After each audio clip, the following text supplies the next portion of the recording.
तो फ्रेंड्स, स्वागत है आपका आपके अपने यूट्यूब चैनल जीके जंक्शन में। और मैं संदीप कुमार एक बार फिर से आपका हार्दिक स्वागत करता हूं। दोस्तों हरियाणा के एग्ज़ाम आने वाले हैं। 4 भाग हम अपलोड कर चुके हैं, 5वें भाग की तरफ चलते हैं। और दोस्तों आगे बढ़ने से पहले बता दें, अगर चैनल को सब्सक्राइब नहीं किया तो चैनल को सब्सक्राइब कर लीजिए। और दोस्तों 10 किताब पढ़ने से अच्छा आप एक किताब को 10 बार पढ़ लीजिए, वही आपके काम आएगी, क्योंकि एक टाइम आपके सामने बहुत ही कम बचा है। चलिए शुरू करते हैं दोस्तों आज का वीडियो। किस नेता ने India home rule league society का गठन किया? दोस्तों वो किया है श्यामजी कृष्ण वर्मा ने। राजा भारमल को हटाने के कारण जो है कच्छ विद्रोह, दोस्तों सूरत विद्रोह, खासी विद्रोह और भील विद्रोह में कौन सा विद्रोह हुआ था? वो हुआ था कच्छ विद्रोह। कुका आंदोलन, रमा आंदोलन, पाबना आंदोलन, बारडोली सत्याग्रह से किस आंदोलन का नेतृत्व सीताराम राजू ने हाथों में लिया था? वो लिया था रमा आंदोलन का। आगे बढ़ते हैं। सन्यासी विद्रोह, चुआर विद्रोह और पागलपंथी विद्रोह, बघेरा विद्रोह में कौन सा विद्रोह जो है बंगाल के क्षेत्र में नहीं? तो वो था आपका बघेरा विद्रोह। स्वदेशी आंदोलन को आंध्र के डेल्टा इलाकों से किस नाम से जाना जाता था? वो जाना था वंदे मातरम आंदोलन के नाम से। कामागाटा मारू ये क्या था? दोस्तों ये एक जहाज़ का नाम था जो कनाडा की यात्रा पर निकाला गया था, और ये गुरुदत्त सिंह ने जो है किराए पर लिया था। और यह जो है 1912 में आया था दोस्तों, 1912 में। गदर पार्टी के संस्थापक कौन थे? सोहन सिंह भाकना थे। आगे बात करते हैं। मुंडा विद्रोह दोस्तों 1899 में हुआ था। बेल्लौर विद्रोह 1806 में हुआ था। और संथ्याल विद्रोह जो 1855 में हुआ था। लाला हरदयाल, बाबा गुरदत्त सिंह और मोहम्मद जो है बरकतुल्ला एम सोहन सिंह भाकना में से किसका संबंध गदर पार्टी से नहीं था? वो था आपका बाबा गुरदत्त सिंह से। काकोरी षड्यंत्र मामला किस वर्ष हुआ था? 1925 में हुआ था। वर्ष 1904 में क्रांतिकारी की गुप्त संस्था के रूप में अभिनव भारत की स्थापना किसने की थी? वीडी सावरकर ने की थी। आगे बढ़ते हैं। बंकिम चंद्र चटर्जी द्वारा रचित आनंद मठ के उपन्यास में भारत जो है स्वतंत्रता सेनानियों के लिए प्रेरणा का स्रोत बना था। इसे बंगाली देशभक्ति की बाइबल भी कहा जाता है। अपने उपन्यास आनंद मठ में बंकिम चंद्र चटर्जी द्वारा बंगाल में किस विद्रोह का जो उल्लेख किया गया था? वो किया गया था आपका सन्यासी विद्रोह का। अब इसके बारे में थोड़ा डिटेल से जान लेते हैं। बंकिम चंद्र चटर्जी का उपन्यास जो आनंद मठ है और बंगाली देशभक्ति में से क्या कहा जाता है? बाइबल कहा जाता है। इसका कथानक जो है 1763 ईस्वी में 1800 ईस्वी तक जो है इसका सन्यासी विद्रोह पर आधारित है। हमारा राष्ट्रीय गीत जो है वंदे मातरम है और इसी ग्रंथ में यह संकलित है। स्वतंत्रता की पूर्व संध्या पर निम्नलिखित में से किस आंदोलन ने सबसे बड़ा जो है कृषक छापामार युद्ध देखा था? वो देखा था आपको तेलंगाना आंदोलन। इसके बारे में जान लेते हैं। स्वतंत्रता से पूर्व जो है किसान आंदोलन में सबसे बड़ा कृषक छापामार युद्ध जो है तेलंगाना आंदोलन में देखा है। तेलंगाना के विद्रोह का तत्कालीन कारण पुलिस द्वारा जो है कमरिया की हत्या थी। अरविंद घोष को किस मामले में गिरफ्तार किया गया था? तो वो किया गया था आपका अलीपुर बम मामले में। अब इसके बारे में थोड़ा जान लेते हैं। अरविंद घोष को 1908 में अनुशीलन समिति के सदस्यों के साथ अलीपुर बम मामले में से गिरफ्तार किया गया था। कब किया गया था? 1908 में। आप वीडियो को 1 से 2 बार देखना, आपको सब कुछ समझ में आ जाएगा। इससे बाहर जो है आधुनिक भारत जो है कोई क्वेश्चन आएगा तो इससे बाहर से नहीं आएगा। ब्रिटिश व्यक्तियों में से किसने स्वीकार किया था कि 1857 का विद्रोह एक राष्ट्रीय विद्रोह था? वो किया था आपका डिज़रायली ने। 1857 में जब क्रांति हुई थी ना, तो भारतीय स्वतंत्रता संग्राम को व्यापक को देखते हुए डिज़रायली ने इसे राष्ट्रीय विद्रोह कहा था। आगे बढ़ते हैं। अभिनव भारत नामक संस्था जो है ये निम्नलिखित में से किसकी थी? ये थी आपकी विनय दामोदर सावरकर यानी वीडी सावरकर। अब इसके बारे में जान लेते हैं। वीडी सावरकर जो है 1899 ईस्वी में स्थापित जो है मित्र मेला ही 1904 में एक गुप्त सभा अभिनव भारत में प्रवर्तित हुई। अभिनव भारत की शाखाएं महाराष्ट्र के अलावा कर्नाटक, मध्य प्रदेश में भी स्थापित की गई थी। सन 1908 द्वारा कैद किए जाने पर बाल गंगाधर तिलक को कहाँ भेजा गया था? मांडवे जेल में भेजा गया था। अब इसके बारे में जान लेते हैं। केसरी में प्रकाशित लेखों के अनुसार सन 1908 में ना गिरफ्तार कर लिया गया था इसको, और इसके ऊपर राजद्रोह का जो मुकदमा चलाया गया। इसके अंतर्गत तिलक को ना 6 वर्ष की जो सज़ा हुई। इस दौरान उन्हें मांडले जेल में रखा गया। लाहौर षड्यंत्र मामला किसके विरुद्ध रजिस्टर किया गया? तो वो किया गया भगत सिंह के खिलाफ। भगत सिंह, राजगुरु सुखदेव और को जो है 23 मार्च 1931 को 1928 में लाहौर षड्यंत्र मामले में सैंडर्स की हत्या के जुर्म में फांसी दी गई थी। भगत सिंह, राजगुरु सुखदेव को फांसी कब दी गई? तो वो दी गई 23 मार्च 1931 को। आगे बढ़ते हैं। नौजवान सभा किसने स्थापित की थी? तो वो की थी रुक्मिणी लक्ष्मीपत ने। नौजवान सभा जो है भारत की स्थापना जो है सरदार भगत सिंह ने मार्च 1926 में किया था। इनके साथ जो साथी थे ना, उनके छबील दास और यशपाल शामिल थे। गदर पार्टी की स्थापना किसने की थी? लाला हरदयाल ने की थी। अब इसके बारे में थोड़ा जान लेते हैं। 19वीं शताब्दी के अंत में बहुत से भारतीय अमेरिका और कनाडा में जाकर बस गए थे। 1 नवंबर 1913 को अमेरिका के सैन फ्रांसिस्को नगर में गदर पार्टी की जो है स्थापना की गई। इसके संस्थापक लाला हरदयाल थे। इस पार्टी में गदर आंदोलन को चला गया था। आगे बढ़ते हैं। यूएसए में सैन फ्रांसिस्को में गदर पार्टी का स्थापना किसने किया था? तो वह किया था लाला हरदयाल ने।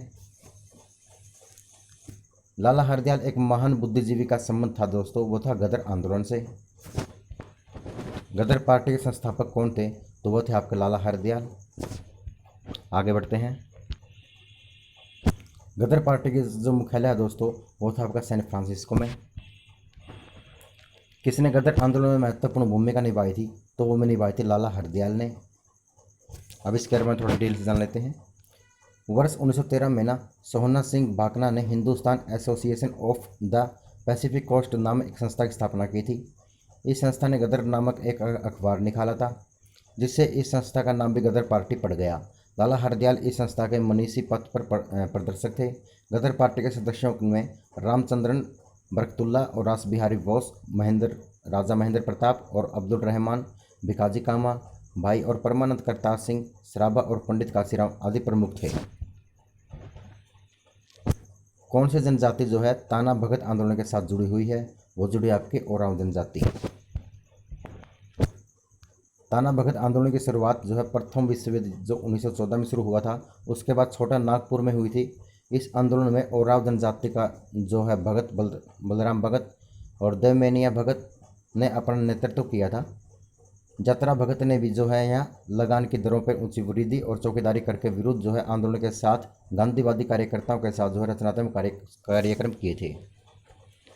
अब 1857 की क्रांति के बारे में थोड़ा जान लेते हैं।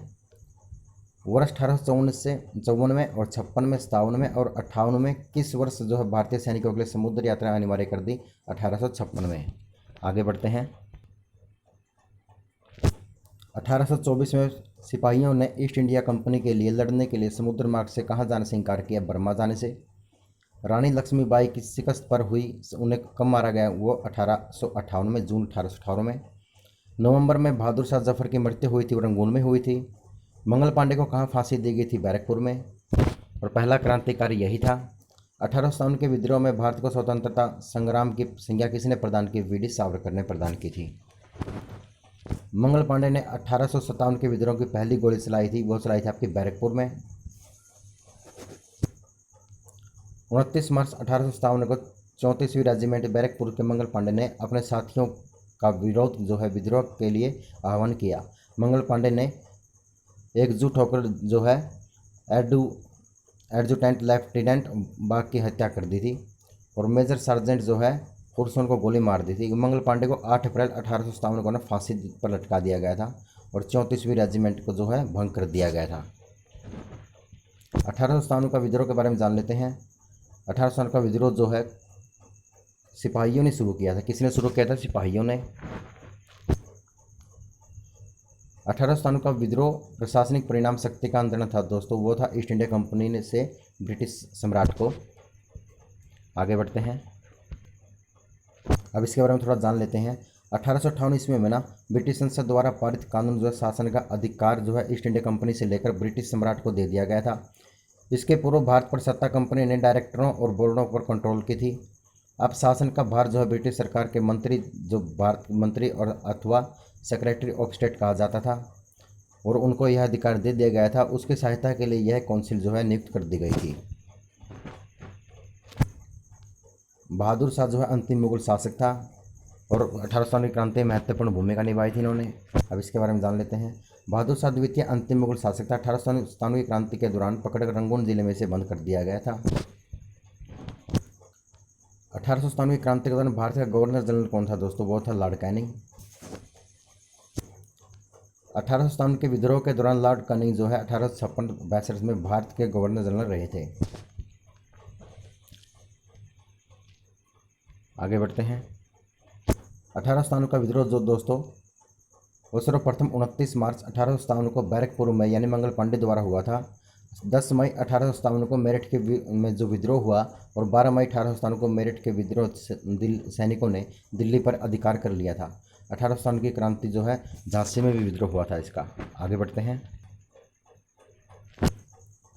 कानपुर के गदर का नेतृत्व किसने किया था? तो वो किया था आपका नाना साहब ने। 5 जून 1857 को विद्रोह ने कानपुर में अंग्रेजों से छीन लिया था। यहाँ नाना साहब ने गदर का जो है नेतृत्व किया था। नाना साहब का दूसरा नाम क्या था दोस्तों? वो था धोंतू पंत। पेशवा बाजीराव द्वितीय के दत्तक पुत्र नाना साहब का दूसरा नाम धोंतू पंत था। इन्होंने कानपुर में 5 जून 1857 का विद्रोह हुआ और उसका नेतृत्व किया, जिसमें उसकी सहायता तात्या टोपे ने की थी। भारत में सिविल सर्विसेज का सूत्रपात किसने किया था? तो वो किया था लॉर्ड कॉर्नवालिस ने। अब इसके बारे में थोड़ा जान लेते हैं। भारत में सिविल सेवा या लोक सेवा का सृजन जो कॉर्नवालिस द्वारा किया गया। बंगाल का गवर्नर जनरल बनने के बाद कॉर्नवालिस ने प्रशासन को पुनर्गठित किया। राजस्व बोर्डों को भंग करके इसे जो है संबंध में यह नियम बनाए गए और कंपनी के अधिकारों को व्यक्तिगत और व्यापार के संबंध में नियम बनाए गए। ब्रिटिश क्राउन ने ईस्ट इंडिया कंपनी से भारत पर जो है प्रभुसत्ता किस वर्ष प्राप्त की? तो वो किया 1858 में। आगे बढ़ते हैं। 1 नवंबर 1858 को रानी की जो उद्घोषणा जारी करने के लिए शाही दरबार इलाहाबाद में लॉर्ड कैनिंग द्वारा आयोजित किया गया और इस घोषणा के द्वारा जो भारत का शासन सीधे ब्रिटिश ताज के अंतर्गत आ गया था। अब सरकार का कंपनी से सम्राट को अंतरण लॉर्ड कैनिंग द्वारा 1 नवंबर 1858 को घोषित किया गया और ये कहाँ किया गया था? इलाहाबाद में। अब यहाँ से भी जान लेते हैं। सरकार का कंपनी से सम्राट को हस्तांतरण यानी बदल कर लॉर्ड कैनिंग द्वारा 1 नवंबर 1858 को इलाहाबाद के मिंटो पार्क में पढ़े गए महारानी विक्टोरिया की घोषणा पत्र द्वारा किया गया था। किसने अंग्रेजों के विरुद्ध 1857 के संघर्ष में भाग नहीं लिया था? तो टीपू सुल्तान ने नहीं लिया था। बाकी तात्या टोपे, रानी लक्ष्मीबाई, नाना साहिब, इन सब ने लिया था। अंग्रेजों के विरुद्ध 1857 ईस्वी में संघर्ष में टीपू सुल्तान ने भाग नहीं लिया था। वह मैसूर का शासक था। चौथे आंग्ल मैसूर युद्ध में 1799 ईस्वी में अंग्रेजों को लड़ते हुए वीरगति प्राप्त हो गया था। 1857 के गदर से किससे संबंधित नहीं है? तो वह आपका चंद्रशेखर आज़ाद से। बाकी नाना साहिब, मंगल पांडे और रानी लक्ष्मीबाई थे। चंद्रशेखर आज़ाद 1857 ईस्वी से संबंधित नहीं थे, जबकि नाना साहिब ने बिठूर क्षेत्र में रानी लक्ष्मीबाई से झांसी के क्षेत्र में विद्रोह कर दिया था। आगे बढ़ते हैं। किस घटना ने इंग्लैंड के सम्राट को भारतीय प्रशासन को अपने अधीन करने के लिए जो प्रेरित किया था? वो क्या था? सिपाहियों का विद्रोह। क्योंकि 1857 में हुए सैनिक विद्रोह के उपरांत इंग्लैंड के सम्राट ने भारतीय प्रशासन को कंपनी से अपने अधीन कर लिया था। आगे बढ़ते हैं। स्वतंत्रता पूर्व काल में प्रथम वायसराय गवर्नर जनरल कौन था? तो लॉर्ड कैनिंग। पहली बार डाक टिकट किसके शासनकाल में जारी की? डलहौजी के काल में। Lord Clive, Warren Hastings, Lord Cornwallis, Lord Wellesley, इनमें कौन सा गवर्नर सबको बंगाल का टाइगर कहा जाता है? लॉर्ड वेलेस्ली को। भारत का कौन सा गवर्नर जनरल जो है ओवन मैरिड डेथ के नाम से जाना जाता है? लॉर्ड लिटन। कौन वायसराय युद्ध बर्मा से संबंधित है? वह डलहौजी और डफरिन। किस विधेयक में प्रावधान दिया है कि भारतीय न्यायाधीश भी यूरोपियन व्यक्तियों पर मुकदमा चला सकते हैं ताकि भारत में काम करने वाले और अंग्रेज और भारतीय न्यायाधीशों के बीच समानता स्थापित की जा सके? वो हिल्बर्ट बिल। अंग्रेज द्वारा कौन सा एक्ट पारित किया गया जिससे सरकार की आलोचना करने वाले जो चुप कराया जा सके? वह वर्नाक्युलर प्रेस एक्ट। आगे बढ़ते हैं। किस वायसराय ने बंगाल का विभाजन किया? लॉर्ड कर्जन ने किया था। वह एकमात्र वायसराय जिसकी हत्या भारत में हुई थी? लॉर्ड मेयो की। स्थानीय स्वशासन के पिता के रूप में किसे जाना जाता है? लॉर्ड रिपन को जाना जाता है। आगे बढ़ते हैं। लॉर्ड कॉर्नवालिस को जो है किसके लिए जाना जाता है? बंगाल की स्थायी राष्ट्र व्यवस्था के लिए। अफगान युद्ध, बर्मा युद्ध, आर्म्स एक्ट एवं प्रेस एक्ट में से कौन सी घटना वायसराय लॉर्ड लिटन के समय काल की नहीं मानी जाती? बर्मा युद्ध। बंगाल का प्रसिद्ध कोजीसुरा केस किसके शासनकाल में घटित हुआ? वारन हेस्टिंग के। बंगाल विभाजन, भारत लोक सेवा मंडल का गठन हुआ, अकाल आयोग का गठन, हंटर आयोग का गठन में कौन सा कार्य है लॉर्ड कर्जन के समय में जो नहीं हुआ था? वो हुआ था हंटर आयोग का गठन। आगे बढ़ते हैं। भारत में बजट व्यवस्था का आरंभ किस वायसराय के काल में हुआ? लॉर्ड कैनिंग के काल में। Lord Wellesley, Lord Hardinge, Lord Dalhousie और लॉर्ड विलियम बेंटिंक में से कौन से गवर्नर जनरल ने भारत में अंग्रेजी शिक्षा का माध्यम बनाया था? वो लॉर्ड विलियम बेंटिंक। भारत में अंग्रेजी शिक्षा किसने प्रारंभ की? लॉर्ड मैकाले ने। किस वायसराय के कार्यकाल के दौरान जो है भारत की राजधानी कलकत्ता से स्थानांतरित को दिल्ली बनी थी? वो लॉर्ड हार्डिंग के काल में। स्वतंत्र भारत के प्रथम भारतीय गवर्नर जनरल सी राजगोपालाचारी। आगे बढ़ते हैं। 1877 में इंपीरियल दरबार में हाथ से काती हुई खादी के कपड़े पहनकर कौन आया था? तो वो आया था आपका जीवी जोशी। अब जीवी जोशी के बारे में जान लेते हैं। पुनः सार्वजनिक सभा के गणेश वासुदेवन जोशी विक्टोरिया हॉल में कलकत्ता में सन 1877 ईस्वी में इंपीरियल दरबार में हाथ से काती हुई खादी के कपड़े पहनकर आए थे। भारत में राजस्व एकत्रित करने में स्थायी बंदोबस्त की प्रणाली शुरुआत की थी दोस्तों? वो की थी लॉर्ड कॉर्नवालिस द्वारा। कॉर्नवालिस ने जो है वार्षिक लगान के स्थान पर 1790 ईस्वी में 10 वर्षीय लगान जो है व्यवस्था लागू कर दी थी। घोषणा की गई कि कोर्ट ऑफ डायरेक्टर के स्वीकृति प्राप्त हो जाने पर इस व्यवस्था को स्थायित्व प्रदान किया गया और डायरेक्टरों की स्वीकृति मिलने पर 1793 ईस्वी में 10 वर्षीय प्रबंध स्थायी कर दिया गया। भू राजस्व की यही व्यवस्था स्तरमारी जोर बंदोबस्त यानी स्थायी बंदोबस्त के नाम से जानी जाती है। आगे बढ़ते हैं। ब्रिटिश शासन के दौरान तत्कालीन मद्रास प्रेसिडेंसी में रियायतवाड़ी प्रणाली की शुरुआत करने वाला कौन था दोस्तों? तो वो था आपका थॉमस मुनरो। अब थॉमस मुनरो को जाने। थॉमस मुनरो जो मद्रास के जो 1820 से लेकर 1827 ईस्वी तक गवर्नर रहे, उन्होंने कुल उपज का तीसरा भाग भूमि का आधार मानकर रैयतवाड़ी पद्धति को मद्रास प्रेसिडेंसी में लागू कर दिया। मुनरो की भूमि व्यवस्था लगभग 30 वर्ष तक चलती रही। किसने मद्रास में रैयतवाड़ी व्यवस्था लागू की थी? तो वो की थी आपके सर थॉमस मुनरो ने। बंगाल के प्रथम गवर्नर जनरल कौन थे? तो वो थे आपके वारेन हेस्टिंग्स। अब इसके बारे में जान लेते हैं। रेगुलेटिंग एक्ट 1773 के तहत ब्रिटिश संसद के द्वारा जब बंगाल में पहली बार कोलिजिस्ट सरकार की व्यवस्था की गई, इस सरकार में अध्यक्ष एवं 4 सदस्यों का प्रावधान किया गया। अध्यक्ष को गवर्नर जनरल का पदनाम दिया गया। वारेन हेस्टिंग्स को जो 1774 ईस्वी में बंगाल का प्रथम गवर्नर जनरल नियुक्त कर दिया गया। अब सवाल बनता है कि बंगाल का जो पहला गवर्नर जनरल कौन था? तो था लॉर्ड कॉर्नवालिस। बंगाल का पहला गवर्नर जनरल कौन था? तो वो था वारेन हेस्टिंग्स। आगे बढ़ते हैं। अंग्रेजों ने भारत में रेलवे किस उद्देश्य से शुरू की थी? तो वो की थी ब्रिटिश वाणिज्य प्रशासनिक नियंत्रण की सुविधा के लिए। अब इसके बारे में जान लेते हैं। अंग्रेजों ने भारत में रेलवे ब्रिटिश वाणिज्य और प्रशासनिक नियंत्रण की सुविधा शुरू कर दी थी।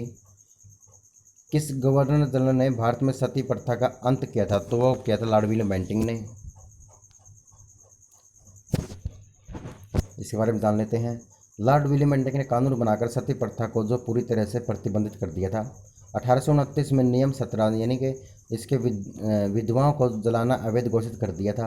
आरंभ में यह कानून केवल बंगाल प्रेसिडेंसी में लागू किया गया। 1830 में यह नियम बम्बई और मद्रास प्रेसिडेंसी में लागू कर दिया गया। एक खुली प्रतियोगिता परीक्षा के माध्यम से इंडियन सिविल सर्विसेज में भारतीयों के लिए प्रवेश में निम्नलिखित में क्या संभव बनाया? तो वो बनाया आपका डलहौजी। एक खुली प्रतियोगिता परीक्षा के माध्यम से इंडियन सिविल सर्विस में भारतीयों के लिए प्रवेश में डलहौजी द्वारा संभव बनाया गया। आगे बढ़ते हैं। भारतीय सिविल सेवा में अहर्ता जो है प्राप्त प्रथम भारतीय कौन था? तो वो था आपका सत्येंद्रनाथ टैगोर। आगे बढ़ते हैं।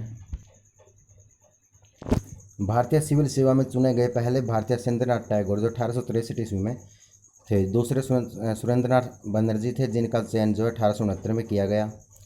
इंग्लैंड के हाउस ऑफ कॉमन्स द्वारा भारत के किस गवर्नर जनरल का जो महाभियोग चलाया गया था? तो वो चलाया गया था आपका वारेन हेस्टिंग्स के ऊपर। अब इसके बारे में थोड़ा जान लेते हैं। इंग्लैंड के हाउस ऑफ कॉमन द्वारा वारेन हेस्टिंग्स पर महाभियोग चलाया गया। बरक के हेस्टिंग्स को चूहा और नेवला एक झूठा बैलों का ठेकेदार और अन्याय का मुखिया इत्यादि संज्ञा से संबोधित किया गया। कौन बंगाल का अंतिम गवर्नर जनरल था? तो वो था आपका विलियम बेंटिंक। 1833 के चार्टर एक्ट के द्वारा भारतीय प्रशासन को पूर्णतः केंद्रित करने का प्रयास किया गया। इस एक्ट के द्वारा बंगाल के गवर्नर जनरल जो है उसको भारत का गवर्नर जनरल बना दिया गया। 1833 में लॉर्ड विलियम बेंटिंक को भारत का प्रथम गवर्नर जनरल बनाया गया। भारत के प्रथम गवर्नर जनरल कौन थे दोस्तों? वो थे लॉर्ड विलियम बेंटिंक। अब इसके बारे में जान लेते हैं। 1833 के चार्टर एक्ट के द्वारा भारतीय प्रशासन को पूर्णतः केंद्रित करने का प्रयास किया गया। इस एक्ट के द्वारा बंगाल के गवर्नर जनरल को भारत का गवर्नर जनरल बना दिया गया। 1833 ईस्वी में लॉर्ड विलियम बेंटिंक को भारत का प्रथम गवर्नर जनरल बनाया गया। आगे बढ़ते हैं। कौन सा गवर्नर जनरल ठगी प्रथा के उन्मूलन संबंधित नहीं था? तो वो था आपका विलियम बेंटिंक, ये नहीं था। बाकी कॉर्नवालिस थे, चार्ल्स मेटकॉफ थे, सर हेनरी हार्डिंग थे। आगे बढ़ते हैं। लॉर्ड विलियम बेंटिंक ने कैप्टन जो है स्लीमैन को ठगों के विरुद्ध कार्यवाही करने पर नियुक्त कर दिया। लगभग 1500 ठगों को बंदी बना लिया गया और इन ठगों को यहाँ पर फांसी दी गई। शेष को आजीवन जो है कारावास की सजा दी गई। 1837 में के बाद जो है इस रूप से ठगों का अंत हो गया। कौन भारत का पहला वायसराय था? तो वो था आपका लॉर्ड कैनिंग। अब इसके बारे में जान लेते हैं। भारतीय परिषद अधिनियम 1858 के तहत ब्रिटिश सम्राट के अधीन नियुक्त भारत का पहला वायसराय लॉर्ड कैनिंग था। यह भारत में ईस्ट इंडिया कंपनी द्वारा नियुक्त अंतिम गवर्नर जनरल भी था। इस समय में 1857 का ऐतिहासिक विद्रोह हुआ था, जिसके बाद शासन कंपनी के हाथों में सीधे ब्रिटिश सम्राट के नियंत्रण में ली गया। इन्होंने व्यापक रूप से यह सिद्धांत और राज्य विलय नीति को समाप्त कर दिया गया। इसके काल में 1856 ईस्वी में विधवा पुनर्विवाह अधिनियम पारित हुआ। आगे बढ़ते हैं। अंतिम गवर्नर जनरल क्राउन के अधीन का पहला वायसराय कौन था दोस्तों? लॉर्ड कैनिंग था। डॉक्ट्रिन ऑफ पैलेस किसने आरंभ किया था दोस्तों? वो किया था आपका लॉर्ड डलहौजी ने। अब डलहौजी के बारे में थोड़ा जान लेते हैं। डॉक्ट्रिन ऑफ लैप्स या व्यापकगत सिद्धांत का आरंभ लॉर्ड डलहौजी ने किया था। इस सिद्धांत के आधार पर 1848 में सतारा, 1849 में जैतपुर और संबलपुर में 1850 में, बघाट में 1852 में, उदयपुर में 1853 में, झांसी में 1854 में, नागपुर तथा 1855 में कसौली में अंग्रेजों के साथ जो है मिल गया था। इसके अतिरिक्त कुशासन के आरोप में डलहौजी द्वारा 1856 ईस्वी में अवैध का भी विलय कर लिया गया था। आगे बढ़ते हैं। किस गवर्नर जनरल का नाम जो है हड़प नीति के साथ जुड़ा हुआ है? वो जुड़ा हुआ आपका लॉर्ड डलहौजी के। ब्रिटिश प्रशासन के दौरान निम्नलिखित में से किस गवर्नर जनरल ने हड़प नीति अपनाई थी? वो अपनाई थी आपके लॉर्ड डलहौजी ने। किस भारतीय राज्य पर कब्जा करने के लिए राज्य अपनी नीति को नहीं अपनाया था? वो अपनाया था पंजाब ने। अब इसके बारे में थोड़ा जान लेते हैं। जब दूसरा अंग्रेज सिख युद्ध हुआ था ना 1848-49 में, उसके बाद पंजाब का कंपनी साम्राज्य में विलय कर लिया गया। राज्य अपनी नीति के अंतर्गत पंजाब पर कब्जा नहीं किया गया था, जबकि सतारा 1848 में, झांसी में 1853 में, नागपुर में 1854 में, डलहौजी के व्यापक रूप से जो है इस पर अंतर्गत जो है कब्जा कर लिया गया था। टेलीग्राफ लाइन सर्वप्रथम कहाँ से कहाँ तक बिछाई गई? ये बिछाई कलकत्ता से आगरा। टेलीग्राफ लाइन सर्वप्रथम 1853 में कलकत्ता से आगरा के मध्य शुरू की गई।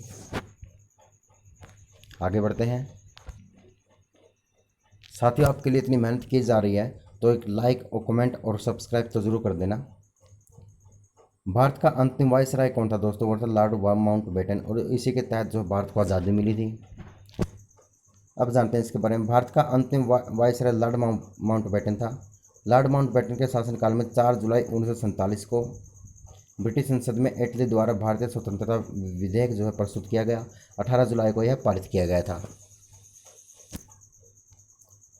किस कार्य का श्रेय जो लॉर्ड डलहौजी को नहीं दिया जाता है? तो वो दिया जाता है आपका 1848-56 में लॉर्ड डलहौजी के समय, जब दूसरा सिख युद्ध हुआ था ना 48, उसके बाद ना पंजाब कंपनी के साम्राज्य में विलय कर लिया गया था इसको। व्यापकगत सिद्धांत के अनुसार सतारा का जो है विलय किया गया। लॉर्ड डलहौजी के समय मैसूर के जो है साथ सहायक संधि हुई 1799 में, जबकि बंगाल में ब्रिटिश शासन का जो है शुभारंभ किया गया। भारत सिक्के किसके वायसराय काल में स्वतंत्र हुआ था? तो वो हुआ था आपका माउंटबेटन। भारत की स्वतंत्रता जो 1939 के समय भारत का वायसराय कौन? लॉर्ड माउंटबेटन बना था। भारत का अंतिम गवर्नर जनरल कौन था? वो था आपका सी राजगोपालाचारी। अब भारत के जो प्रथम भारतीय अंतिम गवर्नर जनरल सी राजगोपाल थे, सी राजगोपालाचारी, जो 21 जून 1948 से लेकर 26 जनवरी 1950 तक रहे थे। आगे बढ़ते हैं। भारत का पहला भारतीय गवर्नर जनरल कौन था दोस्तों? वो था सी राजगोपालाचारी। स्वतंत्र भारत के प्रथम गवर्नर जनरल लॉर्ड माउंटबेटन थे। और जबकि स्वतंत्र भारत के दूसरे और प्रथम भारतीय हैं, ये भारतीय हैं सी राजगोपालाचारी, और ये अंग्रेज है लॉर्ड माउंटबेटन। स्वतंत्र भारत का पहला गवर्नर जनरल कौन था दोस्तों? वो था आपका लॉर्ड माउंटबेटन। लॉर्ड कर्जन का सबसे उपयोगी और महत्वपूर्ण सुधार माना जाता है। विशेषतः अविभाजित पंजाब प्रांत में रहने वाले लोगों के संबंध में क्या है? तो वह कृषि सुधार।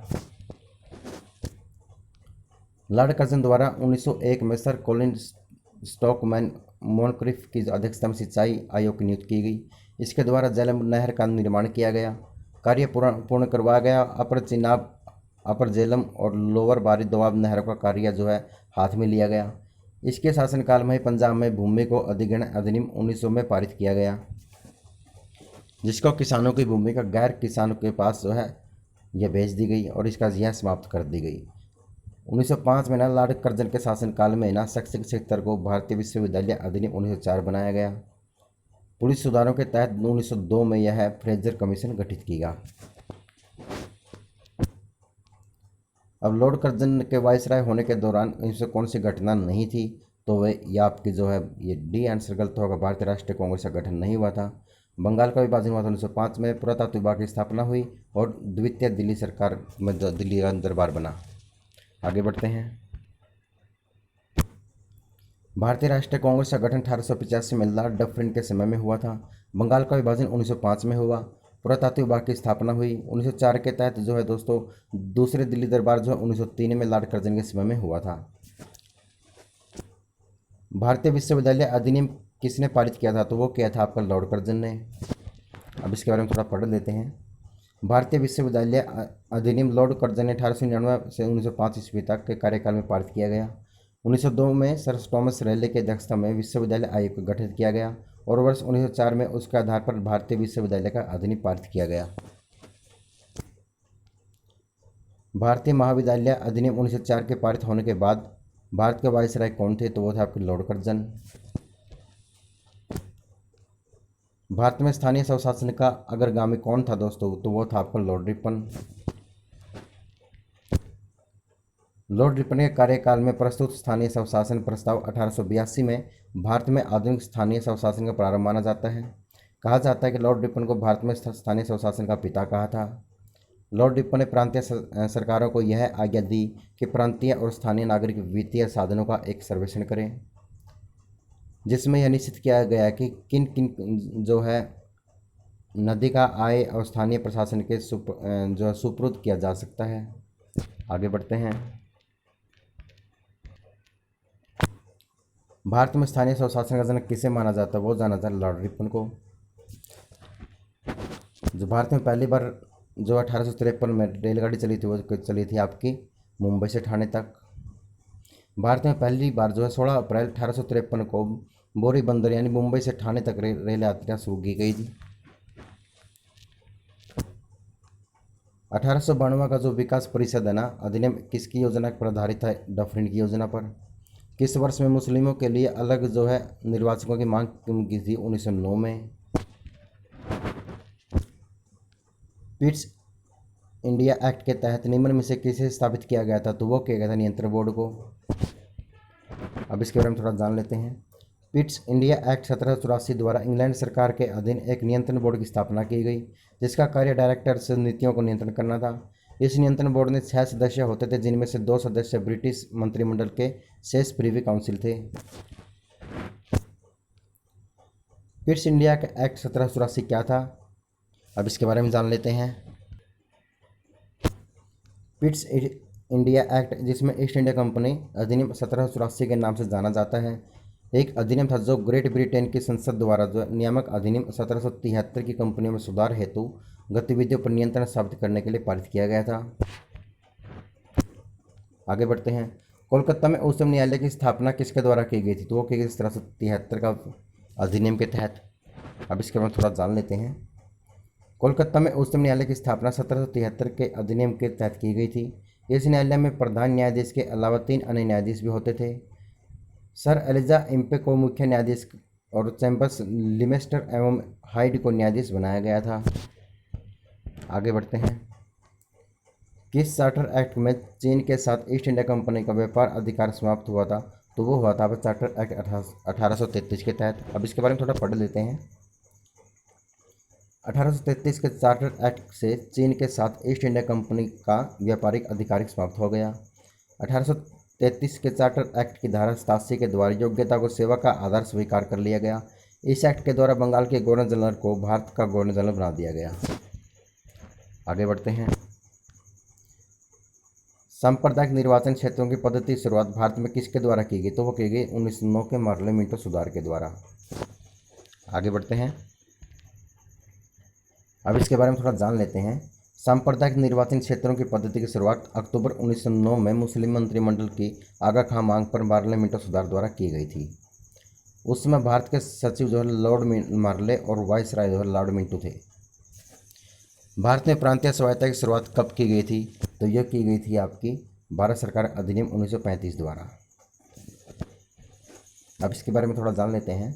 भारत सरकार अधिनियम 1935 की सर्व प्रमुख जो विशेषता प्रांतीय स्वायत्तता की स्थापना थी। इसके द्वारा प्रांतों में द्वैत शासन का अंत और पूर्ण उत्तरदायी शासन की स्थापना की गई। इसके द्वारा केंद्र में द्वैत शासन की शुरुआत की गई। किस अधिनियम की महत्वपूर्ण विशेषता प्रांतीय स्वायत्तता थी? तो ये थी आपकी 1935। आगे बढ़ते हैं। परिसंघ बनाने का विचार सर्वप्रथम किसने प्रस्तावित किया था? तो वो किया था आपका परिसंघ बनाने का विचार अपन भारतीय शासन अधिनियम 1935 में आया था ना।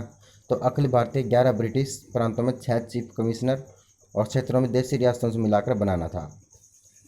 उसके बाद ब्रिटिश प्रांतों के लिए संघ में शामिल होना अनिवार्य था, परंतु देशी रियासतों को उनकी इच्छा पर जो है निर्भर था। देशी रियासतों ने संघ में शामिल होना स्वीकार नहीं किया। अधिनियम द्वारा भारतीय संघ योजना जो है यह नहीं हो सकी। आगे बढ़ते हैं। 1909 अधिनियम में द्विशासन धारणा को जिस व्यक्ति ने परिचित करवाया वो कौन थे दोस्तों? वो थे मॉन्टेग्यू। अब मॉन्टेग्यू के बारे में जान लेते हैं। 1909 में अधिनियम के तहत द्विशासन धारणा जो है तत्कालीन भारतीय सचिव लॉर्ड मॉन्टेग्यू की देन थी। तत्कालीन वायसराय लॉर्ड चैम्सफोर्ड के कारण 1919 में अधिनियम को मॉन्टेग्यू चैम्सफोर्ड द्वारा सुधार भी कहा जाता है। इसी अधिनियम के द्वारा राज्यों में द्वैत शासन की जो स्थापना की गई। राज्यों में यह द्वैत शासन की स्थापना अप्रैल 1921 से लेकर के 1937 तक लागू रही। द्वैत शासन किस गवर्नमेंट जो है ऑफ इंडिया एक्ट लागू किया गया? तो वो किया गया अपन 1921 में नरेंद्र मंडल या चैम्बर ऑफ प्रिंसेस किसके द्वारा आरंभ किया गया था? वो किया गया था आपका ड्यूक के द्वारा, ड्यूक ऑफ कैनॉट। अब इसके बारे में थोड़ा जान लेते हैं। 1921 में नरेंद्र मंडल या chamber of princess Duke of cannot द्वारा आरंभ किया गया। मॉन्टेग्यू चैम्सफोर्ड सुधारकों में इसका निश्चित सुझाव नरेंद्र मंडल के रूप में किया गया। फरवरी 1921 में इसका विविध उद्घाटन किया गया और इस नरेंद्र मंडल में प्रतिनिधित्व करने के लिए 3 श्रेणियों में से बांटा गया था। आगे बढ़ते हैं। रॉयल टैक्स 1919 किसके शासनकाल में लागू किया गया था? तो वो किया गया था लॉर्ड चैम्सफोर्ड के काल में 1919 में। रॉलेट एक्ट 1919 में लॉर्ड चैम्सफोर्ड के काल में लागू किया गया। उसके बाद ना भारत में क्रांतिकारियों के प्रभाव को समाप्त करने के लिए राष्ट्रीय भावना को कुचलने के लिए ब्रिटिश सरकार ने न्यायाधीश सर सिडनी रॉलेट की अध्यक्षता में गठित कमेटी के सुझावों को मार्च 1919 में लागू कर दिया गया। इस विधेयक के अनुसार मजिस्ट्रेट के पास जाकर यह अधिकार था कि किसी भी संदेहास्पद व्यक्ति को गिरफ्तार करके उस पर मुकदमा चलाया जा सके और उसे अनिश्चित काल तक जेल में रखा जा सकता था। इस एक्ट को बिना अपील, बिना वकील, बिना दलील का कानून भी कहा गया था। इसे काला कानून भी कहा गया था। काला अधिनियम आतंकवाद जो है अपराध अधिनियम के नाम से जाना जाता है। आगे बढ़ते हैं। गवर्नमेंट ऑफ इंडिया एक्ट 1935 किस पर आधारित था? तो वो था आपका साइमन कमीशन पर, जो 1927 में भारत आया था। गवर्नमेंट ऑफ इंडिया 1935 के अंतर्गत जो है साइमन कमीशन की रिपोर्ट पर आधारित था। भारत के लिए संविधान बनाने की संविधान सभा जो है किस वर्ष स्थापित की गई? तो वो की 1946 में। कैबिनेट मिशन योजना के तहत संविधान सभा गठन के लिए भारत जुलाई 1946 में चुनाव हुए थे ना, तो 9 दिसंबर 1946 को संविधान सभा की पहली बैठक दिल्ली में हुई थी। अब थोड़ा सा पढ़ लेते हैं आर्थिक व्यवस्था के बारे में। स्थायी बंदोबस्त जो है किसकी एक विशेषता थी, वो तो जमींदारी प्रणाली की। किसने भारत में पहला नियमित व्यापार और संचालित किया था, वो किया था पीपी वाडिया ने। रेतवाड़ी व्यवस्था किसने विकसित की थी, थॉमस मुनरो ने। महालवाड़ी व्यवस्था किसने तैयार की थी, वो की थी होल्ट मैकेंजी ने। आगे बढ़ते हैं। ईस्ट इंडिया कंपनी द्वारा स्थायी बंदोबस्त कब लागू किया गया, तो वो किया गया 1793 में। पंजाब में कृषि आंदोलन आयोजित करने के लिए लाला लाजपत राय को किस वर्ष निर्वासित करके मांडे जेल भेजा गया था, 1907 में भेजा गया था। पंजाब में कृषि विश्वविद्यालय आयोजित करने के लिए लाला लाजपत राय को जो है 1907 में जो है निर्वासित करके मांडे जेल भेज दिया गया था। आगे बढ़ते हैं। दादा भाई नौरोजी के अनुसार स्वराज्य का अर्थ क्या होता है, वो होता है स्वशासन। क्योंकि 1906 में ना कलकत्ता अधिवेशन में ना दादा भाई नौरोजी ने घोषणा कर दी थी कि भारतीय राष्ट्रीय कांग्रेस का लक्ष्य स्वराज्य प्राप्त करना है। दादा भाई नौरोजी के अनुसार स्वराज का अर्थ स्वशासन था। अब थोड़ा सा पढ़ लेते हैं राष्ट्रीय आंदोलन के बारे में। ऐतिहासिक लखनऊ समझौते के निर्माता जो विख्यात होने के लिए भी हिंदू मुस्लिम एकता राजदूत की उपाधि किसने सम्मानित किया गया, मोहम्मद अली जिन्ना को। 17 दिसंबर 1927 को जॉन सैंडर्स की हत्या किसने की थी दोस्तों, यह भगत सिंह ने की थी और इसी के जुर्म में इसे फांसी दी गई। सरदार वल्लभ भाई पटेल अग्रणी थे दोस्तों बारदौली सत्याग्रह, और बारदौली सत्याग्रह ने इनको सरदार की उपाधि दी थी। नमक सत्याग्रह में गांधी जी की टोली कितने दिनों तक पैदल चली थी, 24 दिनों तक। उस ब्रिटिश जनरल का नाम बताएं जो जलियांवाला बाग हत्याकांड के जिम्मेदार था, जनरल डायर। बारदौली सत्याग्रह आंदोलन नेतृत्व किसने किया था, सरदार वल्लभ भाई पटेल ने, और वहाँ की महिलाओं ने इसे सरदार की उपाधि दी थी। आगे बढ़ते हैं। भारतीय अशांति का जनक या उपद्रव पिता किन्हें कहा जाता है, वो कहा जाता है बाल गंगाधर तिलक को। वर्ष 1905 में बंगाल के विभाजन को लागू करने का निर्णय किसके द्वारा लिया गया था, लॉर्ड कर्जन द्वारा। महात्मा गांधी का जन्म किस वर्ष हुआ, 1869 को हुआ। महात्मा गांधी का जन्म कहाँ हुआ था, गुजरात में हुआ। किस स्वतंत्रता सेनानी ने महात्मा गांधी को पहली बार राष्ट्रपिता कहकर संबोधित किया था, सुभाष चंद्र बोस ने। आगे बढ़ते हैं। अहमदाबाद में साबरमती आश्रम किसने स्थापित किया था, वो किया था मोहनदास करमचंद गांधी ने। महात्मा गांधी की हत्या किसने की, नाथुराम गोडसे ने। जलियांवाला बाग त्रासदी कब हुआ था, यह 13 अप्रैल 1919 को। गणेश महोत्सव प्रारंभ किसने किया था, वो किया था लोकमान्य तिलक ने। कौन वर्ष 1925 में भारतीय राष्ट्रीय कांग्रेस की दूसरी महिला अध्यक्ष बनी थी, जो इस अध्यक्ष पद पर आने वाली प्रथम भारतीय महिला थी, सरोजिनी नायडू। गांधी इरविन समझौता किस वर्ष 1931 में। आगे बढ़ते हैं।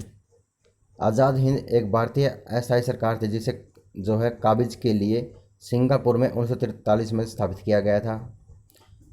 सुभाष चंद्र बोस का जन्म जो हुआ था 1897 में।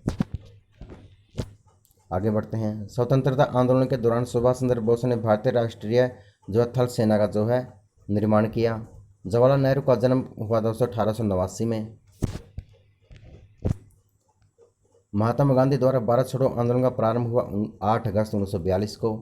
नमक यात्रा जिसे दांडी यात्रा के रूप में जाना जाता है, ये महात्मा गांधी ने चलाई थी 1930 में। आगे बढ़ते हैं।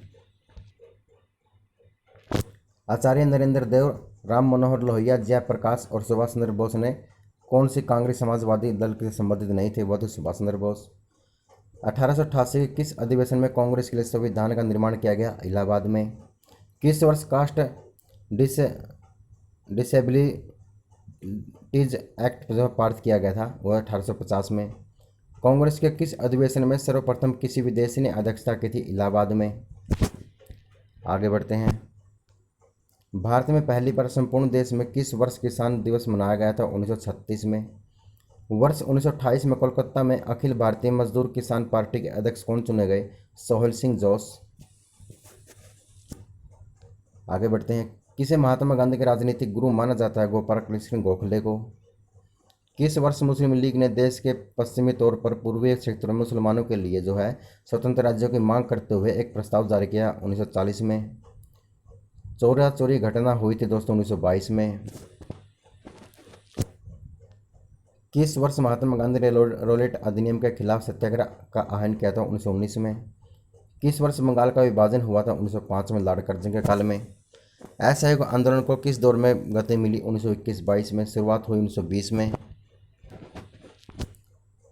खान अब्दुल गफ्फार का जिसे सीमांत गांधी के नाम से जाना जाता है वो है बादशाह खान के नाम से भी जाना जाता है। भारतीय राष्ट्रीय कांग्रेस का प्रथम अधिवेशन किस शहर में हुआ था? वह था बम्बई में। किसके अध्यक्षता में पूर्ण स्वराज्य की लड़ाई का प्रस्ताव पारित किया गया? पंडित जवाहरलाल नेहरू की। किस वर्ष महात्मा गांधी भारत वापस लौटे थे? 1915 में। गए कब थे? 1893 में। अब्दुल्ला नामक व्यक्ति का केस लड़ने के लिए अफ्रीका गए थे।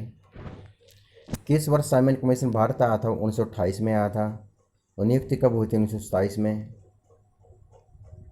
आगे बढ़ते हैं। चंपारण आंदोलन किस भारतीय राज्य में शुरू हुआ था? यह हुआ था आपका बिहार में। पाकिस्तान प्रस्ताव की रूपरेखा किसने तैयार की थी? यह की थी फजलुल हक ने। स्वदेशी आंदोलन की शुरुआत किस वर्ष हुई? 1905 में। सूरत विभाजन के बाद किस वर्ष में भारतीय राष्ट्रीय कांग्रेस को जो है एक होना पड़ा था? 1916 में। आगे बढ़ते हैं।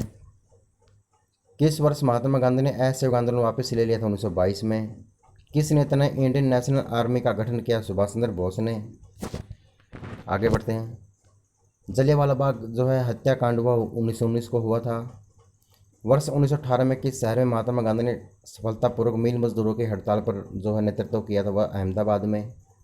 आज़ाद हिंद फौज की स्थापना जो कहाँ की गई? सिंगापुर में की गई थी। अहमदाबाद टेक्सटाइल लेबर यूनियन को छोड़कर सभी ट्रेड यूनियन का एकीकरण होना था, वो 1930 में। व्यक्तिगत सत्याग्रह आंदोलन के नेता आचार्य विनोबा भावे ने कहाँ से आंदोलन का प्रारंभ किया? वो किया था पवनार से। अनुग्रह नारायण सिंह ने जेबी कृपलानी का ब्रिज किशोर प्रसाद एवं सरदार पटेल ने किस नेता का नाम जो है संपूर्ण सत्य में नहीं जुड़ा है? वो जुड़ा है सरदार वल्लभ भाई पटेल का। Indian Association East India Association, Bengal British East India Society, India League में से किस संस्था की स्थापना भारत से बाहर हुई थी? वो थी ईस्ट इंडिया एसोसिएशन की। आगे बढ़ते हैं। तेभागा आंदोलन, खेड़ा आंदोलन, चंपारण सत्याग्रह, बारदौली सत्याग्रह, ये इसका जो है 3 कठिन व्यवस्था थी, ये चंपारण सत्याग्रह से थी। कांग्रेस के किस अधिवेशन में साइमन कमीशन में बायकॉट का नारा दिया था? वो मद्रास अधिवेशन 1927 में दिया था। आगे बढ़ते हैं। स्वतंत्रता से पूर्व कौन सा भारतीय क्षेत्र काला पानी के नाम से जाना जाता हुआ है? अंडमान और निकोबार। आगे बढ़ते हैं। ऑल इंडिया मुस्लिम लीग का गठन हुआ था दोस्तों, ढाका में हुआ था। स्वदेशी आंदोलन का संबंध किसे कहते हैं? 1905 के बंगाल विभाजन से कहते हैं। गांधी जी के सत्याग्रह किन्हीं दो के साथ जुड़ा? सच्चाई और अहिंसा के साथ। आगे बढ़ते हैं। गांधी जी जब दक्षिण अफ्रीका में थे तो उनके द्वारा यंग इंडिया, इंडियन ओपिनियन एवं नवजीवन में क्या प्रकाशित किया गया? Indian opinion. महात्मा गांधी ने मद्य निषेध, भारी उद्योग, ग्राम पंचायत, श्रम की गरिमा में किसका समर्थन नहीं किया था? भारी उद्योग का समर्थन नहीं किया था। साबरमती आश्रम, सेवाग्राम आश्रम, विश्व भारती, फिनिक्स आश्रम में किस संस्था की स्थापना महात्मा गांधी ने नहीं की थी? विश्व भारती। भारतीय राष्ट्रीय कांग्रेस का चुना गया पहला मुस्लिम अध्यक्ष कौन था? बदरुद्दीन तैयब जी। भारतीय राष्ट्रीय कांग्रेस का प्रथम विभाजन उसके कहाँ सत्र में हुआ था? सूरत में। भारतीय राष्ट्रीय कांग्रेस की प्रथम महिला अध्यक्ष कौन थी? Annie Besant. भारतीय स्वतंत्रता के समय भारतीय राष्ट्रीय कांग्रेस के अध्यक्ष कौन थे? जेबी कृपलानी। आगे बढ़ते हैं। सुभाष चंद्र बोस ने किस पार्टी की स्थापना की थी? वह फॉरवर्ड ब्लॉक की। सीमांत गांधी किसे कहते हैं? खान अब्दुल गफ्फार खां को। राष्ट्रीय कांग्रेस कार्यकारी समिति ने भारत छोड़ो नामक आंदोलन अनुमोदन किया था, वह किया था वर्धा में। 1946 में कैबिनेट मिशन का नेतृत्व किसके द्वारा किया गया? सर पैथी लॉरेंस द्वारा। स्वतंत्रता के बाद रियासतों में भारत संघ में एकीकरण करने के लिए कौन जिम्मेदार थे? सरदार वल्लभ भाई पटेल जिम्मेदार थे। आगे बढ़ते हैं। गांधी जी के विदेशी वस्तुओं के बहिष्कार के आंदोलन लक्ष्य क्या था? तो वो था आपका कुटीर उद्योगों को प्रोत्साहन करना। अब सभी मिलान करना है हमें, सीधे आंसर पर चलेंगे, क्वेश्चन नहीं पढ़ेंगे। सरोजिनी नायडू जो भारतीय राष्ट्रीय कांग्रेस की अध्यक्ष थी। एम ए जिन्ना यानी मोहम्मद अली जिन्ना मुस्लिम लीग की स्थापना की थी। तेज बहादुर सरपुर ने लिबरेट पार्टी की स्थापना की थी। वी डी सावरकर ने हिंदू महासभा की स्थापना की थी। ये बहुत इंपॉर्टेंट है दोस्तों। सरोजिनी नायडू जो है भारतीय राष्ट्रीय कांग्रेस, और मोहम्मद अली जिन्ना मुस्लिम लीग, तेज बहादुर सप्रू जो लिबरल पार्टी, और वी डी सावरकर जो हिंदू महासभा की जो है स्थापना की थी। भारत को अधिकार क्षेत्र का दर्जा जो है किस तारीख को मिला था? वो मिला था 15 अगस्त 1947 को। ये आप सब जानते हैं। माउंटबेटन योजना के आधार पर ही 4 जुलाई 1947 को ब्रिटिश संसद में भारतीय स्वतंत्रता विधेयक पेश किया गया। 18 जुलाई 1947 को इसे स्वीकृति मिल गई। इसके अनुसार देश को 15 अगस्त 1947 को डोमिनियन ऑफ भारत और पाकिस्तान में बांट दिया गया। इस प्रकार भारत को इसी स्थिति में जो है डोमिनियन स्टेटस का दर्जा दिया गया। आगे बढ़ते हैं। गांधी जी सबसे महत्वपूर्ण शिक्षाएं सत्य, अहिंसा और जबकि सत्याग्रह उनके आंदोलन के जो है प्रमुख अस्त्र था। गांधी जी सच्चे समर्थक किसके थे दोस्तों? वो कुटीर उद्योगों के। थोड़ा पढ़ लेते हैं। गांधी जी कुटीर उद्योगों के सच्चे समर्थक थे। गांधी जी कुटीर उद्योगों के माध्यम से ही आर्थिक से अधिक लोगों को है स्वावलंबी बनाना चाहते थे। आगे बढ़ते हैं। किसकी विफलता के बाद स्वराज पार्टी की स्थापना की गई? तो वो की गई असहयोग आंदोलन में। असहयोग आंदोलन की विफलता के बाद वर्ष 1923 में स्वराज पार्टी की स्थापना की गई। इसके संस्थापक अध्यक्ष CR दास और महासचिव मोतीलाल नेहरू थे। इस पार्टी का मुख्य उद्देश्य चुनावों के माध्यम से काउंसिलों में प्रवेश कर दिया गया। उन्हें काम न करने देकर 1919 में भारतीय अधिनियम का जो है उच्छेदन करना था। CR दास और मोतीलाल नेहरू ने स्वराज पार्टी की स्थापना बनाई थी। वो को बनाई थी असहयोग आंदोलन के बाद। आगे बढ़ते हैं। मोतीलाल नेहरू और चित्तरंजन दास संस्थापक सदस्य थे। तो वो थे आपके स्वराज पार्टी के। पंडित जवाहरलाल नेहरू का जन्म किस राशि में हुआ था? तो वो हुआ था आपका वृश्चिक।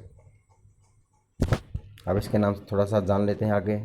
पंडित जवाहरलाल नेहरू का जन्म वृश्चिक राशि में हुआ था। आगे बढ़ते हैं। लंदन में गोलमेज सम्मेलन का आयोजन किसकी चर्चा के लिए किया गया था? तो वो किया गया था आपका भारत का भावी संविधान के लिए। अब इसके बाद थोड़ा जान लेते हैं। लंदन में ना गोलमेज सम्मेलन का आयोजन साइमन आयोग द्वारा सौंपी गई रिपोर्ट की चर्चा के लिए किया गया था। इस चर्चा के द्वारा ब्रिटिश भारत के लिए भावी संविधान तैयार किया गया। 1927 में ब्रुसेल्स में दलित राष्ट्रवादियों की कांग्रेस में राष्ट्रीय कांग्रेस की ओर से किसने भाग लिया था? तो वो लिया था जवाहरलाल नेहरू ने। वर्ष 1927 में ब्रुसेल्स में दलित राष्ट्रवादियों की कांग्रेस में राष्ट्रीय कांग्रेस की ओर से जवाहरलाल नेहरू ने भाग लिया था। कांग्रेस की पहली महिला अध्यक्ष कौन थी दोस्तों? तो वो थी आपकी एनी बेसेंट। अब एनी बेसेंट के बारे में थोड़ा जान लेते हैं। भारतीय राष्ट्रीय कांग्रेस की पहली महिला एनी बेसेंट थी, जो 1917 में कोलकाता में इस पद के लिए चुना गया था। भारतीय राष्ट्रीय कांग्रेस की पहली महिला अध्यक्ष कौन थी? तो वो थी आपकी एनी बेसेंट।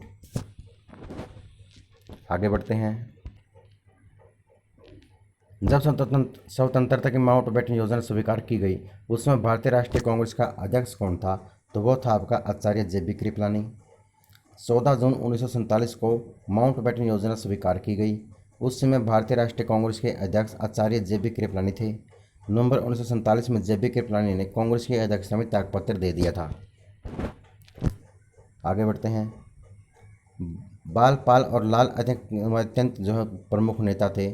तो वह कांग्रेस पार्टी के। बाल यानी कि बाल गंगाधर तिलक, पाल यानी कि विपिन चंद्र पाल, लाल यानी कि लाला लाजपत राय और कांग्रेस पार्टी के गर्म दल के प्रमुख नेता थे। सुभाष चंद्र बोस ने भारतीय राष्ट्रीय कांग्रेस से निकलने के बाद जो है किस पार्टी की जो है स्थापना की थी? फॉरवर्ड ब्लॉक की। सुभाष चंद्र बोस ने कांग्रेस के त्रिपुरी अधिवेशन 1939 में गांधी जी के मतभेद के बाद फॉरवर्ड ब्लॉक की स्थापना की थी। फॉरवर्ड ब्लॉक की स्थापना किसने की थी? तो वो की थी आपकी सुभाष चंद्र बोस ने। आगे बढ़ते हैं। कौन आज़ाद हिंद फौज का संस्थापक था? तो वो था आपका सुभाष चंद्र बोस। आगे बढ़ते हैं। अब थोड़ा सा सुभाष जी के बारे में जान लेते हैं। व्यवहारिक रूप से सैन्य इकाई जो है के रूप में इंडियन नेशनल आर्मी का गठन मार्च या अप्रैल 1942 में कैप्टन मोहन द्वारा प्रारंभ किया गया था, किंतु इसके गठन के बाद औपचारिक घोषणा सितंबर 1942 में की गई। इसके मलय क्षेत्र में भारतीयों द्वारा अपना राजनीतिक संगठन और मलय इंडियन इंडिपेंडेंस लीग का गठन किया गया। जून 1942 में संपन्न बैंकॉक में सम्मेलन में एक काउंसिल ऑफ एक्शन प्रतिनिधित्व समिति के गठन का प्रस्तावित किया गया, जिसे इंडियन इंडिपेंडेंस लीग या नेशनल आर्मी के मध्य जो है समन्वय जो है अध्यक्षण का दायित्व सौंपा गया। रास बिहारी बोस जो है काउंसिल एक्ट ऑफ एक्शन के बनाए गए। आगे बढ़ते हैं। जबकि के मेनन नेदाम राघवन नागरिक सदस्य और मोहन सिंह गिलानी सैनिक सदस्य बने थे। इसके जापानियों से वैचारिक मतभेद के कारण दिसंबर 1942 में मोहन सिंह ने INA के विघटन की घोषणा कर दी थी, किंतु रास बिहारी बोस ने मोहन सिंह को उनके पद से बर्खास्त कर दिया था। उसके बाद में मोहन सिंह जापानी सेना द्वारा गिरफ्तार कर लिए गए। INA का नेतृत्व रास बिहारी बोस ने महानायक सुभाष चंद्र बोस को सौंप दिया। उसके बाद सिंगापुर पहुंचने के 2 दिन बाद 4 जुलाई 1943 को सुभाष चंद्र बोस ने इंडियन नेशनल आर्मी का नेतृत्व ग्रहण कर लिया। सुविधा के लिए इसे दूसरे इंडियन नेशनल आर्मी की संज्ञा दी जाती है। इसे ही हिंदी में हम आज़ाद हिंद फौज के नाम से जानते हैं। आगे बढ़ते हैं। किसने आज़ाद हिंद फौज की स्थापना की थी, ये प्रश्न बनेगा। सुभाष चंद्र बोस ने। इसी में से प्रश्न छंट के आएंगे। अब आज़ाद हिंद फौज का गठन 4 जुलाई 1943 को सुभाष चंद्र बोस के नेतृत्व में किया गया। फौज का गठन सिंगापुर द्वीप पर किया गया था। आगे बढ़ते हैं। 12 अप्रैल 1944 को सुभाष चंद्र बोस ने एक नगर में जो है भारतीय राष्ट्रीय सेना का झंडा फहराया था। वह नगर इस समय किस राज्य में या किस केंद्र में है, तो वो है आपका मणिपुर में। अब इसके बारे में थोड़ा जान लेते हैं। भारत की मुख्य भूमि पर सर्वप्रथम भारतीय सेना जो है द्वारा मोईरांग नगर में कर्नल शौकत उल्लाह मालिक द्वारा 14 अप्रैल 1944 में अपना झंडा फहराया था। यह नगर वर्तमान में मणिपुर राज्य में है। भारतीय राष्ट्रीय कांग्रेस के प्रथम मुसलमान अध्यक्ष कौन थे, तो वो थे आपके बदरुद्दीन तैयब जी। आगे बढ़ते हैं। 1887 में मद्रास में हुए कांग्रेस के तीसरे अधिवेशन की अध्यक्षता किसने की थी? बदरुद्दीन तैयब ने की थी, और वह भारतीय राष्ट्रीय कांग्रेस के प्रथम मुसलमान अध्यक्ष थे। भारतीय राष्ट्रीय कांग्रेस के पहले अधिवेशन में कितने प्रतिनिधियों ने भाग लिया था, तो वो आएगा आपका 72।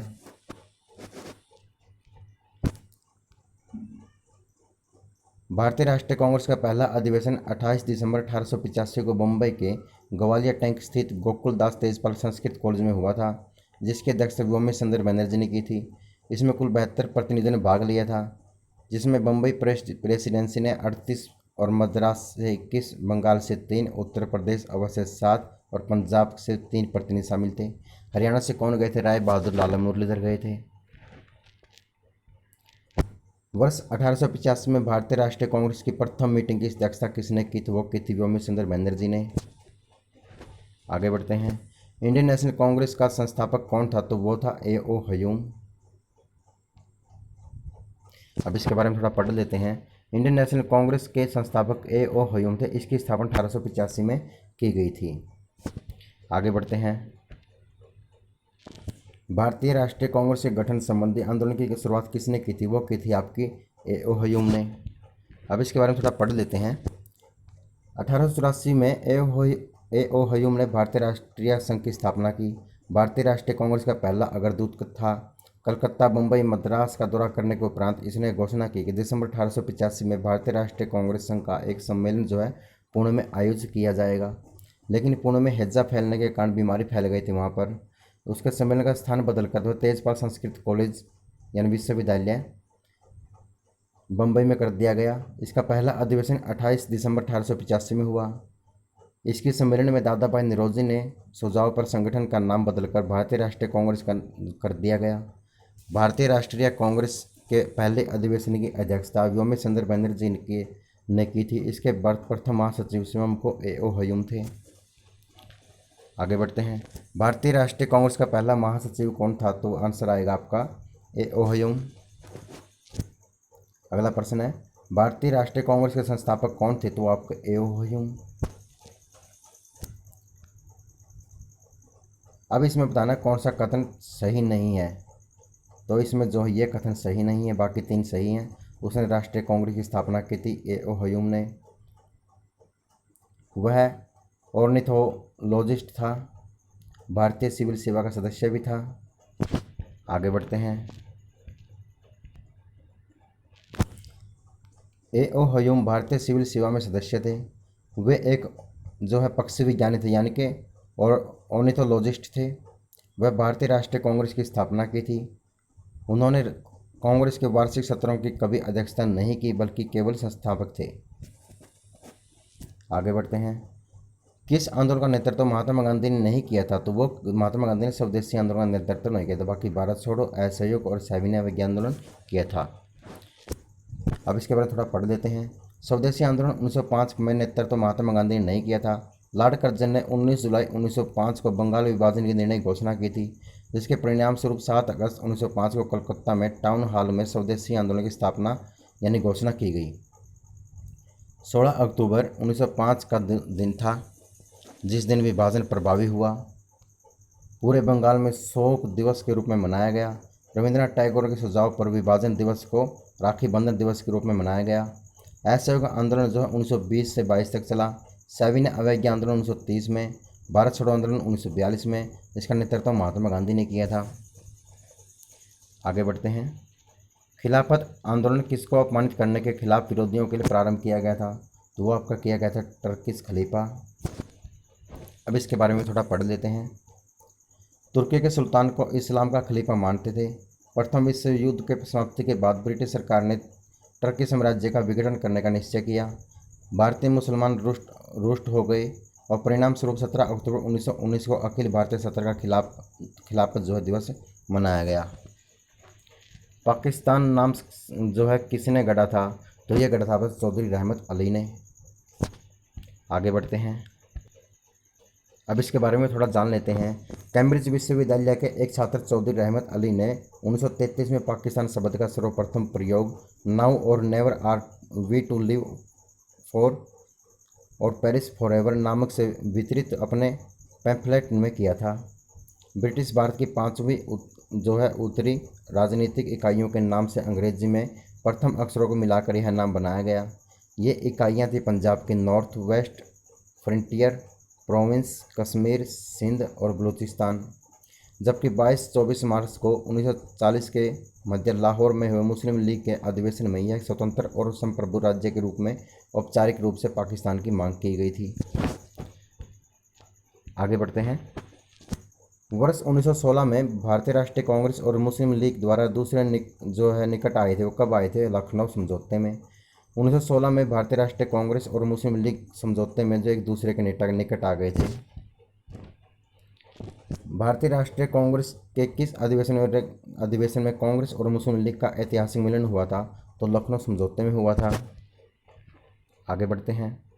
नरम और गरम दल के बीच फूट कहाँ और किस वर्ष में पड़ी थी? तो वो पड़ी थी आपकी 1907 में सूरत अधिवेशन में। अब इसके बारे में थोड़ा पढ़ लेते हैं। नरम और गरम दल के बीच फूट 1907 में कांग्रेस के सूरत अधिवेशन में पड़ी थी। इस अधिवेशन की अध्यक्षता डॉक्टर रास बिहारी बोस ने की थी। 1916 में लखनऊ अधिवेशन में तिलक और एनी बेसेंट के प्रयासों से दोनों पुनः एक हो गए थे। कांग्रेस ने इस अधिवेशन की अध्यक्षता अभिकांचन मजूमदार ने की थी। किसने की थी? अभिकांचन मजूमदार ने। आगे बढ़ते हैं। इंडियन नेशनल कांग्रेस का बंटवारा मध्यमार्गी चरमपंथी वर्गों में किस वर्ष हुआ था? ये हुआ था आपका 1907 में। आगे बढ़ते हैं। अब इसका सही क्रम देख लेते हैं। बंगाल विभाजन 1905 में हुआ था। चंपारण सत्याग्रह 1917 में और जलियांवाला बाग हत्याकांड 1919 में हुआ था। जलियांवाला बाग हादसे में कौन सा ब्रिगेडियर संभा था दोस्तों? वो था आपका जनरल डायर। अब इसके बारे में थोड़ा जान लेते हैं। जलियांवाला बाग हत्याकांड 13 अप्रैल 1919 को विसाखी के दिन अमृतसर में जलियांवाला बाग में एक तृतीय भीड़ पर ब्रिगेडियर जनरल डायर ने गोलियां चलवा दी थी। आगे बढ़ते हैं। लाला लाजपत राय किसके विरुद्ध प्रदर्शन कर रहे थे जब वे पुलिस की लाठियों का शिकार हुए? तो वो साइमन कमीशन का विरोध कर रहे थे। लाला लाजपत राय वर्ष 1928 में साइमन कमीशन के विरुद्ध प्रदर्शन करते हुए पुलिस की लाठियों से मारे गए थे। आगे बढ़ते हैं। अब पुणे समझौता के बारे में जान लेते हैं। पुणे समझौता किसके बीच हुआ था? ये 1932 में हुआ था, गांधी और अंबेडकर के बीच। ऐतिहासिक पूना समझौता 1932 में महात्मा गांधी और भीमराव अम्बेडकर के मध्य में हुआ। यद्यपि इसमें जो गांधी जी ने स्वयं को हस्ताक्षर नहीं किए, जबकि इस पर अम्बेडकर और गांधी जी के अनुयायियों द्वारा हस्ताक्षर किए गए थे। 24 दिसंबर 1932 को हस्ताक्षर पर समझौते में दलित वर्गों के लिए अलग निर्वाचन मंडल के स्थान पर सामान्य वर्ग के तहत सीटें आरक्षित व्यवस्था की गई थी। जो पूना समझौता है महात्मा गांधी और लॉर्ड इरविन के बीच में हुआ था, माफ़ कीजिए डॉक्टर भीमराव अम्बेडकर के बीच में हुआ था। भारतीय राष्ट्रीय कांग्रेस का पहला अंग्रेज अध्यक्ष कौन था? तो वो था आपका जॉर्ज यूले। कांग्रेस का चौथा अधिवेशन 1888 में हुआ था। उत्तर पश्चिमी प्रांत की राजधानी इलाहाबाद में हुआ था। इसकी अध्यक्षता जॉर्ज यूले द्वारा की गई थी। भारतीय राष्ट्रीय कांग्रेस के पहले अंग्रेज अध्यक्ष जॉर्ज यूले ही थे। होम रूल लीग की स्थापना कब की गई थी? ये की गई थी प्रथम विश्व युद्ध के दौरान, यानी कि 1914 में। 1914 की समाप्ति के बाद भारत में होम रूल लीग की स्थापना स्वशासन की प्राप्ति उद्देश्य 1916 में बाल गंगाधर तिलक, एनी बेसेंट द्वारा अलग अलग कर दी गई। यह प्रथम विश्व युद्ध 1914 से 18 तक चला था। इस दौरान इसकी स्थापना की गई थी। आगे बढ़ते हैं।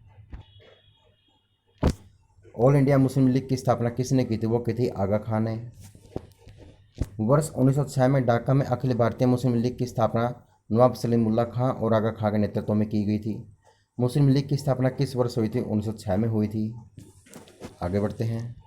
विभाजन परिषद का अध्यक्ष कौन था? तो वो था आपका लॉर्ड माउंटबेटन। भारत के राष्ट्रवादी नेताओं में साइमन कमीशन का बहिष्कार किया गया था। तो वो किया गया था, कमीशन के सभी सदस्य अंग्रेज थे, भारतीय एक भी नहीं था। अब इसके बारे में थोड़ा पढ़ लेते हैं। वर्ष 1919 में भारत सरकार अधिनियम की समीक्षा के लिए 1927 में सरकार द्वारा साइमन कमीशन का गठन किया गया। इस आयोग के सभी सदस्य अंग्रेज थे। इसी कारण इसे सफेद कमीशन या सफ़ेद कमीशन कहा गया। इस आयोग में किसी भी भारतीय को शामिल नहीं किए जाने के कारण भारत में इसका जो विरोध किया गया। भारत के राष्ट्रवादी नेताओं द्वारा इसका बहिष्कार किया गया। साइमन कमीशन 3 फरवरी 1928 को मुंबई पहुंचा था। तो दोस्तों आज के लिए इतना ही। अगर आपको वीडियो अच्छा लगता है तो लाइक करें, शेयर करें, सब्सक्राइब करें। और दोस्तों 10 किताब पढ़ने से अच्छा है ना, एक किताब का 10 पर पढ़ लो। ये किताब इससे बेटर बुक आपके लिए कोई नहीं है।